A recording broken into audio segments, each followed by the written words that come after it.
It was a national scandal.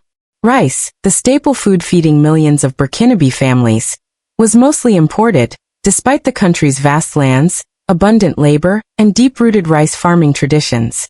Each year, Burkina Faso needed around 650,000 tons of rice, but produced less than half, only 300,000 tons. The rest came from Asia, shipped in polished bags from distant ports through long supply chains vulnerable to global price shocks. When those prices rose, it wasn't just a headline. It was a mother paying more at the market. A farmer selling at a loss while foreign rice bags lined shop shelves. A nation dependent on others to eat, despite having everything needed to feed itself. The problem wasn't just low production. It was processing. Local rice lacked proper cleaning, sorting, and packaging infrastructure to compete with imports. While imported rice arrived polished, uniform, and easy to cook, local rice often came from under-equipped mills that couldn't meet visual standards, even though it was healthier. This wasn't about preference. It was about power. Whoever controls your food supply controls your future. For years, local cooperatives raised the alarm. Agronomists highlighted the potential. Small factories struggled, operating at low capacity without investment or a national plan. But under President Ibrahim Traoré, this is changing. His government chose not to rely on foreign donations or aid, but to reindustrialize the rice sector using modern technology, national resources, and local labor. First, they studied the problem. A 350,000-ton production shortfall, dozens of outdated mills, and hundreds of thousands of farmers disconnected from the national market. Each imported bag of rice didn't just cost money. It deepened dependency built over decades as Burkina Faso battled outdated equipment, limited funding, and a system that favored importers over producers. The consequences were economic and social. Young people abandoned farming communities for city jobs. Women in rural areas worked harder for less return. Cooperatives had no bargaining power. Each global food price spike hit the poorest families first. Many African nations faced this same dilemma. Rich soil, poor returns, strong hands, weak infrastructure. But what sets Burkina Faso apart is what came next. The rice crisis was no longer ignored. A new chapter began, written not by foreign consultants or donor agencies but by Burkinabe themselves, starting with one question. If we can grow rice, why can't we control it? There were no international press conferences, no pledges in Paris or Brussels. There was a decision. Burkina Faso would stop begging for food security and start building it. President Traoré called it what it was. A matter of national dignity. The country was importing rice it could grow, consuming foreign brands it could replace, and watching rural jobs vanish while its youth sat idle. This wasn't just a food crisis. It was a wasted economic opportunity. Traoré's approach was simple. Don't wait, don't borrow, build. There would be no IMF conditions or donor-driven roadmaps. Funding came from within. State resources, national coordination, and strategic local spending.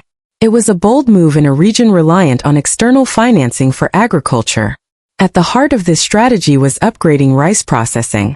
The government deployed optical sorting technology, machines with 64-megapixel sensors and high-speed imaging to detect and remove stones, broken grains, discolored pieces, or even glass shards at speeds of up to 6 tons per hour.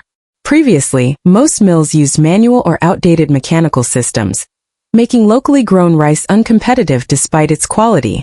This wasn't theory. It was action. On November 30, 2024, in Bobo Dioulasso, President Traoré personally handed over 20 state-funded optical sorting machines to cooperatives, part of a national rollout to boost rice quality across key regions. These were not donations but national investments. Each machine installed meant farmers gained access to quality processing, cooperatives could meet formal market standards, and imported rice finally faced local competition. Alongside this, the government launched a broader professionalization campaign covering irrigation, post-harvest storage, improved land use, and community-led management. Mill operators, cooperative heads, and local leaders were all involved. The message was clear. We are not outsourcing our future. Instead of spending millions on imports, the government redirected funds into local infrastructure, creating ownership rather than dependency. Today, driving through Burkina Faso's rural zones, the change is visible. Local factories with bright metal roofing, and the hum of machinery echo across dry fields. These rice mills weren't donated. They were built and funded by Burkina Faso itself. Inside, modern sorting lines, bagging stations, clean storage systems, and high-speed optical sorters are now operated by Burkinabe technicians. Not outsourced, not leased, but owned. In districts like Bama, Dougou, and Bobo Dioulasso, previously idle mills report rising activity. Farmers deliver truckloads of paddy rice with confidence. Women work in packaging and quality inspection. Youth train on-site to manage processing lines and storage. According to government statements, the rice sector is projected to create up to 10,000 jobs, with early signs of hiring across technical and operational roles, machine operators, maintenance technicians, warehouse managers, distribution coordinators, and finance staff embedded within cooperatives. Each mill is evolving into a small local economy, built not through charity but operational capacity. What's remarkable is what's missing. No IMF loans, no World Bank feasibility studies, no Western consultants managing delivery, construction and rollout were handled domestically with national funds. This lean, focused model keeps facilities regional, serving nearby farming zones to reduce transport costs and strengthen grower-processor ties, ensuring money flows within the local economy. Packaging has improved too.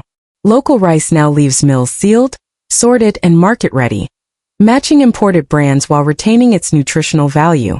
Urban consumers notice the difference. More local rice is entering supermarkets, prices are stabilizing, and for the first time in years, imported rice faces real competition. Not from another country, but from Burkina Faso itself. Progress is measured not by speeches but by changes in daily life. In villages around Dougou and Bama, the change begins with a farmer on a motorbike at dawn, carrying freshly harvested rice directly to local mills. For many, it's the first time they've accessed facilities meeting competitive standards. Previously, they sold rice raw and cheap with little bargaining power. Now farmers are paid fairly and quickly. Harvests are sorted, cleaned, and bagged efficiently, connecting them to the entire value chain. Women are taking leading roles in packaging units, mill administration, and cooperative leadership. Gender inclusion policies are bearing fruit. Women access technical training, manage logistics and inspections, and run inventories. Female-led cooperatives are gaining recognition. For youth, rice processing is becoming a business opportunity rather than a fallback, with training programs in machine operation, inventory tracking, and quality control emerging across regions. Even urban consumers are choosing local rice not out of necessity, but because it meets expectations: clean, well-packaged, affordable.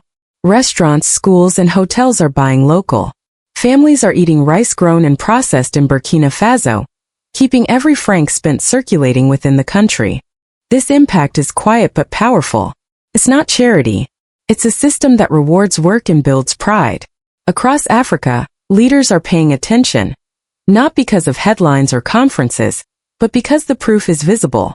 In landlocked Burkina Faso, without billion-dollar donor packages or foreign agribusiness deals, something historic is happening. The rice revolution is not just about feeding a nation.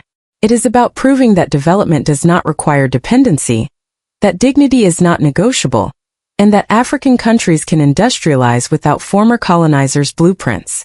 For decades, African agricultural development has been shaped by foreign donors, tied loans, and imported models, leading to the paradox of Africa becoming one of the world's largest food importers despite having vast arable land. That wasn't a coincidence. It was a design. Burkina Faso is breaking from that design, quietly and methodically, in full view of its neighbors. Countries like Mali, Niger, and Chad are studying this model. Not because it is flawless, but because it is sovereign. It answers a vital question. Can we grow, process, and build an economy around our own food without permission from abroad? Burkina Faso's answer is yes. Challenges remain: irrigation scale-up, climate risks, and financing future expansions. But the foundation is in place. Control over rice, and all it represents is returning to local hands.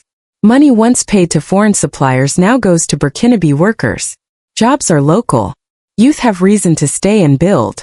What began as a food production gap has become a model of national ownership. What started with a decision not to borrow has become a movement earning its own future. And this is how revolutions are built. Not with applause but with mills that run, bags that stay, and a people who no longer need permission to feed themselves.